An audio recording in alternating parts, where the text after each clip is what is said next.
Monsoon जब वापस लौट जाता है उसके बाद आमतौर पर एक अवधारणा यही है हम आम आदमी की कि बारिश ख़त्म हो जाएगी। और इसी तरह से जब मॉनसून आने की घोषणा होती है और उसके बाद उम्मीदें यही पैदा होती हैं कि बारिश बढ़ जाएगी। लेकिन मॉनसून सेट होने का मतलब बारिश के लिए अनुकूल स्थितियों का बनना है, और इसका मतलब ये कतई नहीं होता है कि मॉनसून आ गया इसका मतलब लगातार झमाझम बारिश शुरू हो जाए। और इसी तरह से सिमिलरली अगर मॉनसून वापस लौट रहा है इसका मतलब ये भी नहीं है कि बारिश की पूरी संभावना खत्म हो गई है। जैसा कि पिछले सप्ताह में हमने देखा कि मॉनसून वापस लौट गया था उत्तर प्रदेश के तमाम इलाकों से। इसके अलावा उत्तर प्रदेश के साथ साथ पंजाब, हरियाणा, दिल्ली से, उसके साथ उत्तराखंड के इलाकों से, वेस्ट एमपी, राजस्थान। लेकिन इसके बावजूद इन सभी जगहों पर कई इलाके ऐसे थे जहां पर बारिश रिकॉर्ड की गई। एग्रोस्टार भूमिका के इस्तेमाल से आता है मिट्टी के स्वास्थ्य में सुधार। ये बढ़ाता है मिट्टी की जल धारण क्षमता और बढ़ाता है सूखे के प्रति सहनशीलता। सरसों, गेहूं, जीरा और चने की फसल के लिए है सबसे असरदार एग्रोस्टार भूमिका। उचित सलाह, ओरिजिनल उत्पाद और आकर्षक ऑफर्स के साथ खरीदने के लिए आज ही अपने नजदीकी एग्रोस्टार की लाल दुकान पर जाएं या प्ले स्टोर से एग्रोस्टार ऐप डाउनलोड करें या कॉल करें 950 30 950 30 पर। इस समय आप देख सकते हैं कि उत्तर भारत के तमाम इलाकों पर उत्तरी और पश्चिमी दिशा की हवाएं चल रही हैं। मॉनसून के वापस लौटने की कंडीशन यही है कि लगातार 4-5 दिनों तक बारिश न हो। एटमॉस्फेयर में नमी का जो लेवल है, जिसे हम रिलेटिव ह्यूमिडिटी कहते हैं, सापेक्षिक आर्द्रता कहते हैं, वो लगातार घटने लगे, हवा में नमी का स्तर कम होने लगे, टेम्परेचर बढ़ने लगे और आसमान साफ रहने, बादल न दिखाई दें। तो ये कंडीशन यहाँ पर बन चुकी है पंजाब, हरियाणा, दिल्ली और वेस्ट यूपी, राजस्थान के अधिकांश भागों में। राजस्थान से वैसे पहले ही लौट चुका है, पंजाब, हरियाणा, दिल्ली से लौट चुका है, लेकिन अब बारी यूपी और मध्य प्रदेश की है। तो यहाँ से मानसून वापस लौट सकता है 1-2 दिन में। अगले 48 घंटों में मानसून के वापस लौटने की घोषणा हो सकती है। यूपी के पूर्वी और बिहार के तमाम इलाकों पर भी इन पश्चिमी हवाओं का असर बढ़ता हुआ दिखाई दे रहा है। तो यहां पर भी आसमान साफ रहेगा, धूप रहेगी और ईस्ट उत्तर प्रदेश और उससे सटे हुए बिहार के तमाम इलाकों पर आसमान साफ होने के चलते और धूप का प्रभाव बढ़ने के चलते मौसम काफी गर्म हो सकता है। इसके अलावा बारिश की संभावनाएं कहां पर है वो आप नीचे देख सकते हैं। यहां गंगेय पश्चिम बंगाल और झारखंड के कई हिस्सों में, छत्तीसगढ़ का अधिकांश इलाका और ओडिशा, साथ ही साथ दक्षिण पूर्वी मध्य प्रदेश के कुछ भागों में थोड़ी बहुत वर्षा रिकॉर्ड की जा सकती है।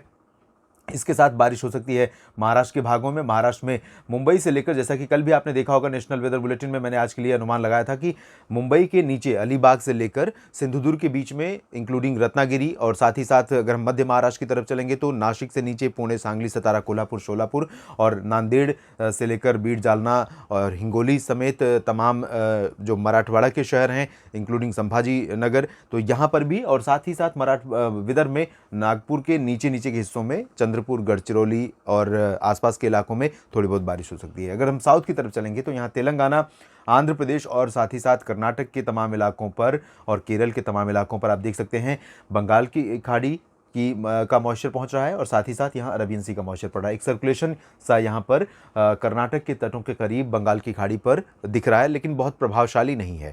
अलग अलग लेवल होता है हवाओं का, आप जानते हैं। एक तो सरफेस विंड होती है जो सतह पर हमें दिखाई देती है, हम जिसको फील करते हैं। इसके ऊपर जब हम जाते हैं तो ऊपरी जो जैसे जैसे लेवल बढ़ता जाता है ग्राउंड से, वैसे वैसे हवाओं का इम्पैक्ट, हवाओं की स्पीड, हवाओं का जो प्रभाव है, दिशा, ये सब कुछ अलग होता है। तो यहाँ पर ऊपरी जो हवाएं हैं लगभग 950 एचपीए की हवाएं हैं हेक्टापास्कल की।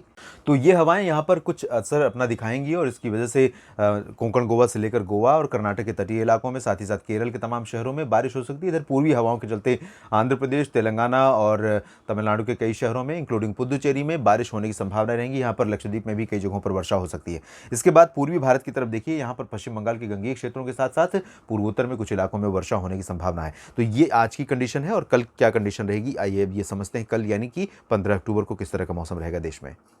मध्य भारत और दक्षिण भारत के क्षेत्रों में आप देख सकते हैं कल यानी 15 अक्टूबर को भी बारिश की संभावना बनी हुई है। साथ ही साथ उत्तरी आंतरिक कर्नाटक और एडजॉइनिंग साउथ कोंकण गोवा में कई जगहों पर मध्यम से भारी वर्षा होने की संभावना है। जितना डार्क रंग आप देख रहे हैं ये ज़्यादा बारिश के इंडिकेशंस हैं। और साउथ पेनिनसुलर रीजन पर इन दोनों तरफ की हवाओं का असर लगातार बना रहेगा। आप देख सकते हैं जो सर्कुलेशन था यहाँ पर तटों के करीब, ये दूर जाता हुआ दिखाई दे रहा है और बहुत प्रभावशाली नहीं है। लेकिन निश्चित रूप से ये बंगाल की अरबियन सी से कर्नाटक के तटीय इलाकों और आंतरिक इलाकों पर मॉइस्चर काफ़ी पुश कर रहा है। कर्नाटक के अलावा केरल, तमिलनाडु के आंतरिक शहरों में कई जगहों पर इंक्लूडिंग चेन्नई और पुदुचेरी में भी कई जगहों पर वर्षा हो सकती है। मदुरई, वेल्लोर और कांचीपुरम समेत जो उत्तरी इलाके हैं इन भागों में भी कई जगहों पर बारिश की संभावना है। नेल्लोर से लेकर श्रीहरिकोटा के बीच में तटीय आंध्र प्रदेश में भी बारिश की संभावना है। तिरुपति से लेकर आंतरिक आंध्र प्रदेश और तेलंगाना में भी कई जगहों पर बारिश होगी। दक्षिणी कोंकण गोवा और दक्षिणी मध्य महाराष्ट्र, विदर्भ के दक्षिणी इलाकों पर ही बारिश रहेगी। उत्तरी इलाकों पर आप देख सकते हैं थोड़ा सा और नीचे आ रही हैं ये आर्द्र हवाएं, और उत्तर दिशा की जो शुष्क हवाएं हैं वो इन हवाओं को नीचे धकेल रही हैं। लेकिन ये जो खेल है अपने पावर को दिखाने का, उत्तरी हवाएं कभी प्रभावी होंगी, कभी बंगाल की खाड़ी और अरब सागर की हवाएं प्रभावी होंगी। ये खेल आने वाले दिनों में भी चलता रहेगा। और जैसा कि शुरू में ही हमने अगले कुछ दिनों के दौरान एक नया सिस्टम बंगाल की खाड़ी में विकसित होने की संभावना जताई थी, और उससे आशंका है कि वो फिर से आएगा भारत के लैंड रीजन पर और साउथ सेंट्रल ईस्ट इंडिया के कुछ राज्यों पर चैलेंज हो सकता है वेदर की तरफ से। तो अभी उसके बारे में बहुत ज़्यादा सही संकेत नहीं मिल रहे हैं, लेकिन निश्चित रूप से अगर वो सिस्टम आता है तो इन हवाओं को और पीछे धकेल देगा, और ये हवाएं, आर्द्र हवाएं बंगाल की खाड़ी से उठने वाली गुजरात, राजस्थान तक पहुंच सकती हैं। हो सकता है कि वहां तक बारिश हो, लेकिन अभी कुछ कहना जल्दबाजी है। इसके अलावा ओडिशा, छत्तीसगढ़ पर बारिश जारी रहेगी। झारखंड, पश्चिम बंगाल के कुछ इलाकों में बारिश जारी रहेगी।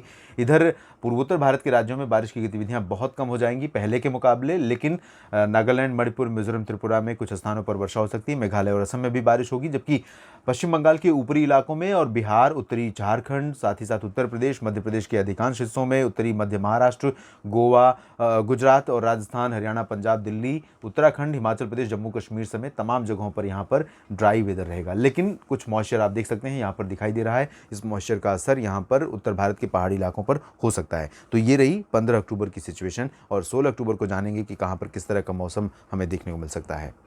उत्तर भारत के क्षेत्रों में कोई बहुत चेंज नहीं है, लेकिन एक के बाद एक WD के आने का सिलसिला बना हुआ है। हालांकि हवाएं आप अगर देखें उत्तर भारत के पहाड़ी इलाकों की तरफ, तो यहाँ पर हवाओं का जो प्रभाव है वो बहुत क्लियर नहीं है।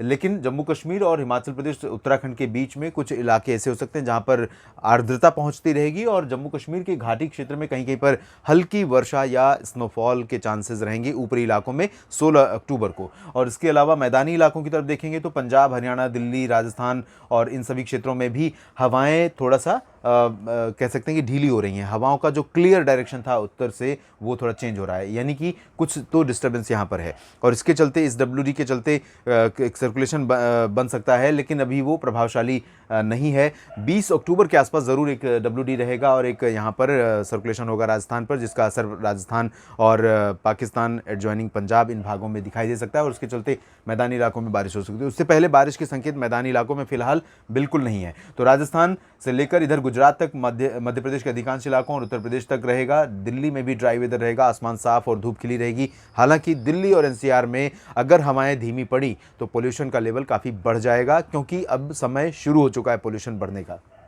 इधर बिहार में ड्राई वेदर रहेगा, पश्चिम बंगाल में अधिकांश शहरों में ड्राई वेदर रहेगा, लेकिन छत्तीसगढ़ और झारखंड के शहरों के साथ साथ ओडिशा और महाराष्ट्र, साथ ही साथ तेलंगाना, आंध्र प्रदेश, कर्नाटक और केरल, तमिलनाडु, इन भागों में कई जगहों पर हल्की से मध्यम, कुछ स्थानों पर भारी वर्षा होने की संभावना 16 अक्टूबर को भी रहेगी। और मुंबई में भी बारिश हो सकती है, बेंगलुरु, हैदराबाद, चेन्नई में भी बारिश हो सकती है, यानी साउथ के तमाम बड़े शहरों में, सेंट्रल इंडिया में मुंबई से लेकर नागपुर और रायपुर के बीच में कई जगहों पर बारिश हो सकती है। पूर्वोत्तर भारत के क्षेत्रों में अगर देखें तो यहाँ पर ज़्यादा बारिश के संकेत नहीं है, लेकिन जो पूर्वी हिस्सा है, जहाँ पर मैंने पहले भी बताया था कल के लिए यानी 15 अक्टूबर के लिए, वहीं पर अरुणाचल और असम के पूर्वी भागों में थोड़ा सा चेंजेस रहेगा, और नागालैंड, मणिपुर, मिजोरम में कई जगहों पर चेंजेस रहेगा। यहाँ पर बारिश की गतिविधियां थोड़ा तेज हो सकती हैं। और एक और इंडिकेशन आपको दूंगा 20 अक्टूबर के आसपास, जब बंगाल की खाड़ी पर एक स्ट्रॉन्ग वेदर सिस्टम बनेगा, और वो सिस्टम किधर जाएगा, किन राज्यों को प्रभावित करेगा, इसके बारे में लगातार मेरी नज़र रहेगी और मैं आपको अपडेट भी करूंगा। 20 अक्टूबर के आसपास आप देखिए यहाँ पर कंडीशन क्या दिखाई दे रही है। ये रहेगा सिचुएशन बंगाल की खाड़ी में, जब 20 अक्टूबर के आसपास एक सिस्टम यहाँ पर बनेगा। और ये निश्चित रूप से कुछ मॉडल अभी इसके डायरेक्शन को लेकर असमंजस में है, कोई साउथ में दिखा रहा है, कोई सेंट्रल में दिखा रहा है, तो ये डिपेंड करता है कि किधर जाएगा, और उसी के आधार पर इसके चलते प्रभावित होने वाले राज्यों के बारे में पता चल पाएगा। नज़र रखूंगा और आपको अपडेट करता रहूंगा। बने रहिएगा मौसम तक चैनल के साथ। धन्यवाद।